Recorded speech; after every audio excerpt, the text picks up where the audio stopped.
back against the wall and come out swinging. Toto said you have superpowers in situations like that. Do you feel any different when you have to come out and you have to react the way you have and drive the way you have, or is it always the same? I think it just always taps me back into when I was a kid. Starting at the back and fighting through. Maybe I didn't have the same equipment as the kids that I was racing, but I believed that I could get there, and with sheer will and determination, there's so much, you can always surprise yourself. And I love that even at this point in my career, I'm still having those experiences, and I'm still able to tap into that part of my life when I was young. That racing spirit that's never left me, which I'm really grateful for.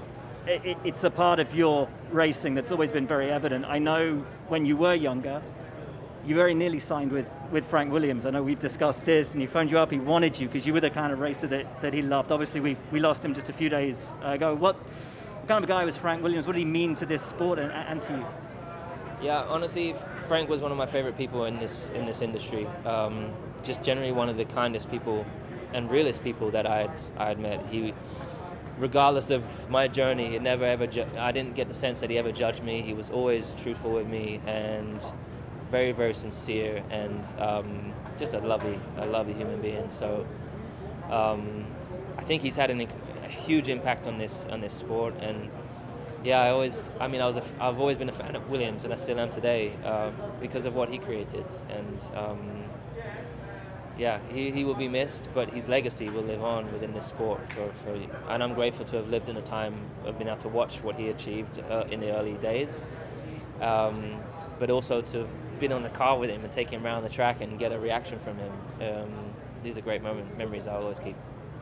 You or the car coming into this weekend at all?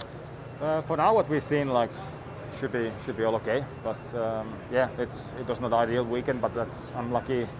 I'm happy that that's in the past, and now it's two important races ahead, and I'm excited for the two races and new tracks both, and especially this one the track looks pretty extreme, and it should be fun.